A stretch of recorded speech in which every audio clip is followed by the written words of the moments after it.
And I want to say, because figures don't lie, you realize that the accolades given to President Mwai Kibaki, he actually deserves more. Because now we have comparisons to do.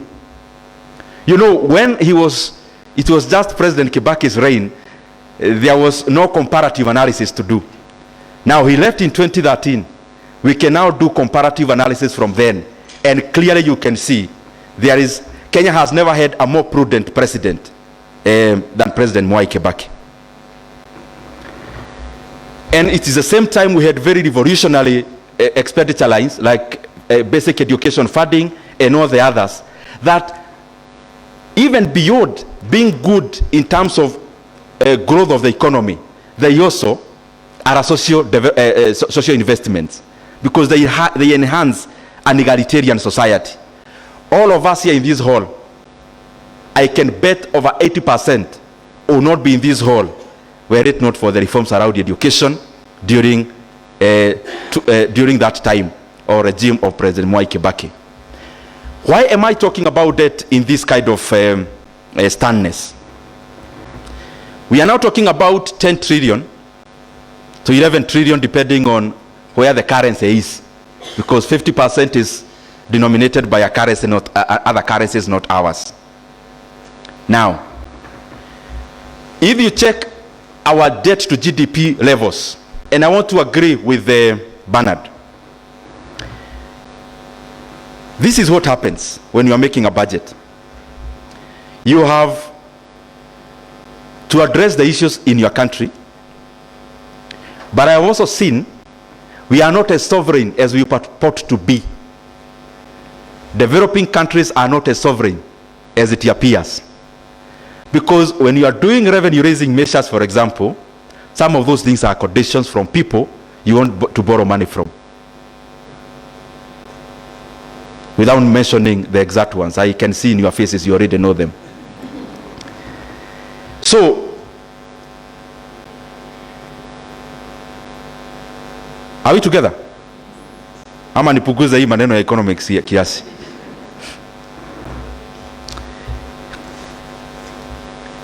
I'm looking for words for you to capture this point properly. I'm talking about debt.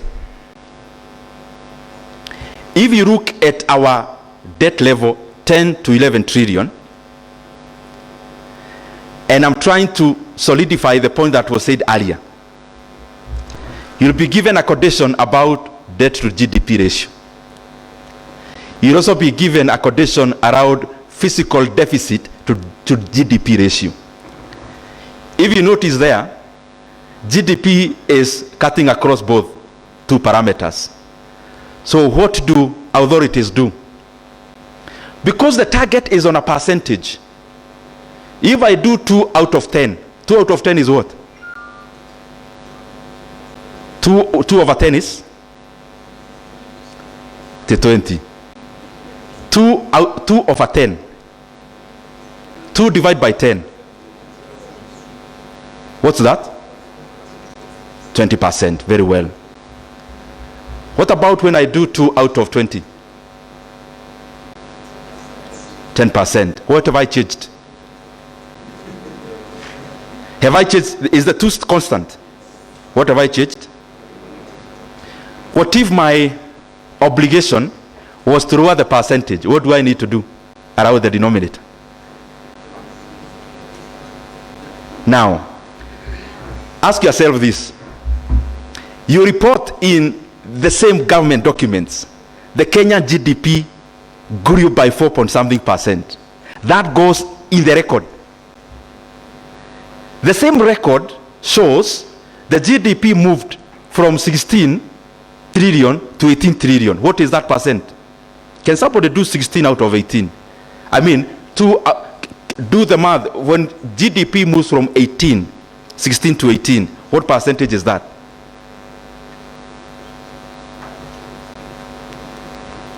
That is 2 out of 16. 12.5. Okay, they will argue one is real, the other one is nominal. You can even discount inflation out of it. So I want you to see, so that even as you work around the figures you work on as IPF and also the fourth estate, you are able to get the reality by yourself. Because if the economy has grown by 10%, then it should reflect also on the GDP side, which you calculate in, or you use to calculate the other parameters, but should also be the one reported by the Kenya National Bureau of Statistics and all the other government bodies. I hope I'm making sense. You don't need anyone to tell you the economy of Kenya grew by what percent. You can calculate it by yourself in nominal terms and in real terms, because you have all the parameters from public institutions. So the problem around our debt is that when we inflate our denominator, we continue to show like the economy grew with the purpose of having a leg room of borrowing more. The problem is that you cannot teach figures for too long. It catches up with you, and especially when it is time for repayment. Debt management is everything else. It catches you around repayment.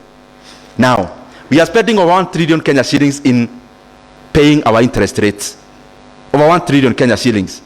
Now, whether you inflate GDP or you condense it, that is actual money that actually have to be paid. That is why it catches you. Because you may come and say, you know, our fiscal deficit to GDP ratio is 5% or the next, or the other figure. That's fine, it goes to the books.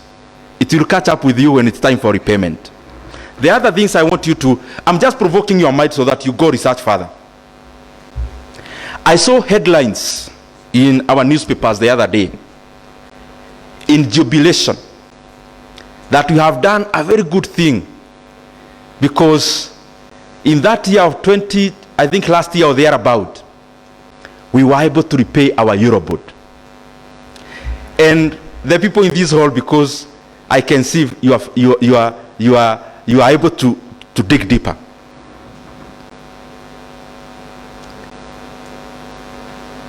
You talk about in jubilation of having been able to pay the Eurobond of 2014.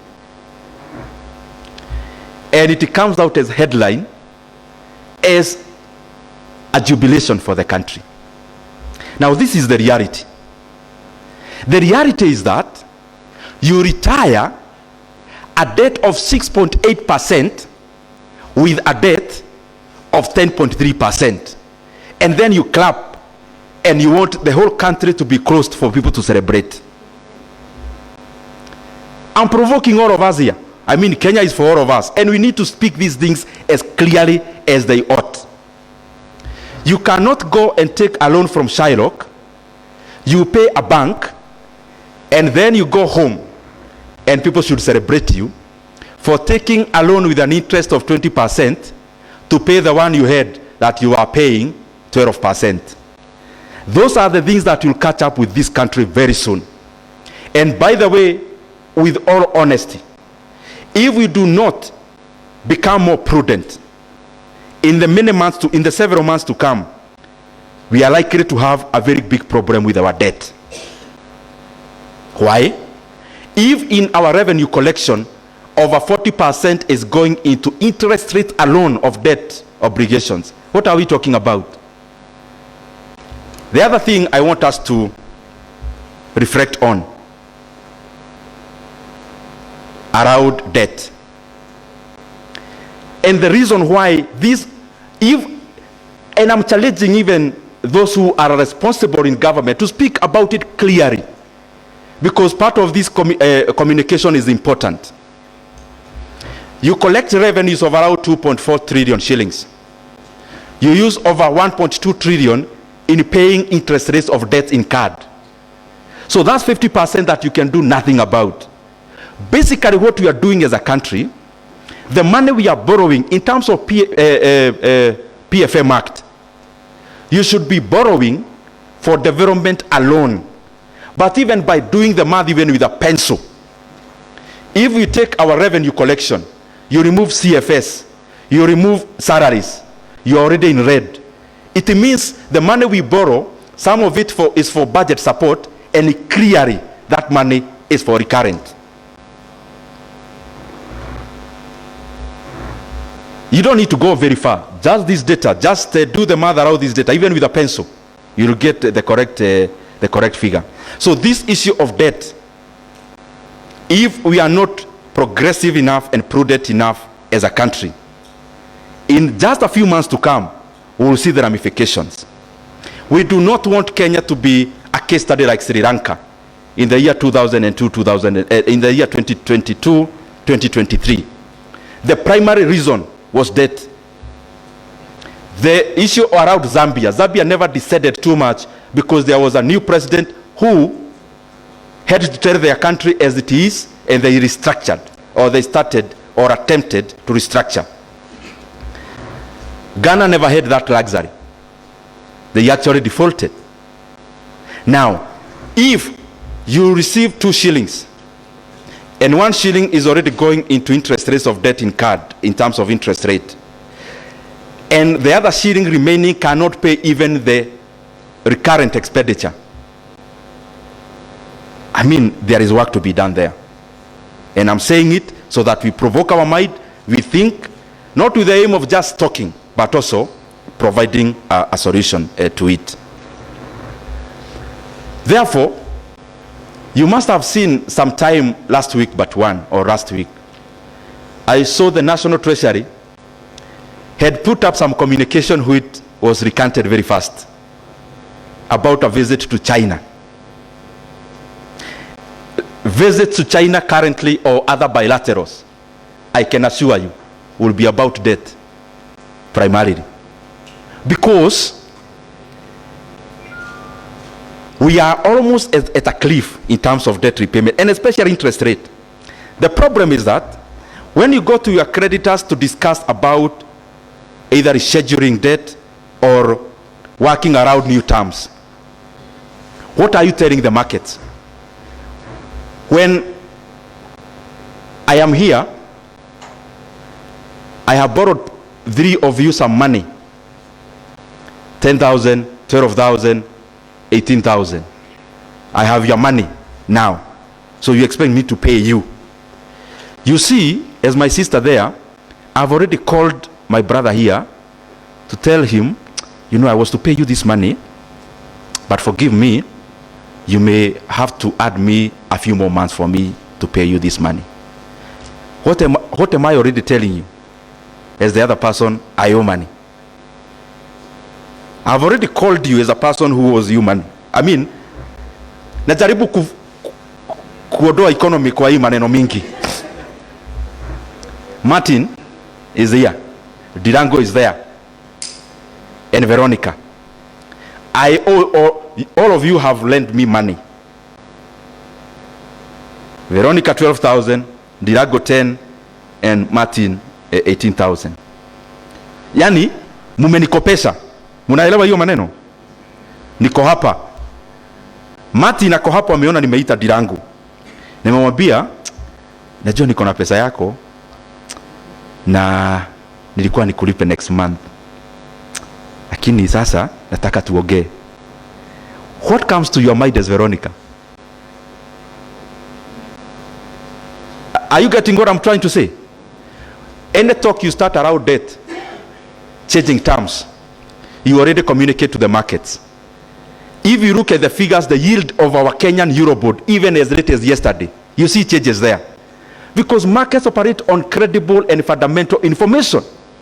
When the market starts sensing that somebody owes you money, you're already talking to them, not asking them which bank account they should pay you through, but asking you, can we, tunaweza fanya, unipe miezi kidogo, kiasi nini. When they start seeing you already giving signals to one of your creditors that you want changes in terms, you are already communicating signals to the market. And those signals in the market is actually how countries then decide. Because what usually happens when you give signals that you have problems with paying debt, the international market starts to sense you as somebody who may also change terms when they lend you money. So what do? They already input that risk in the interest rate they will charge you.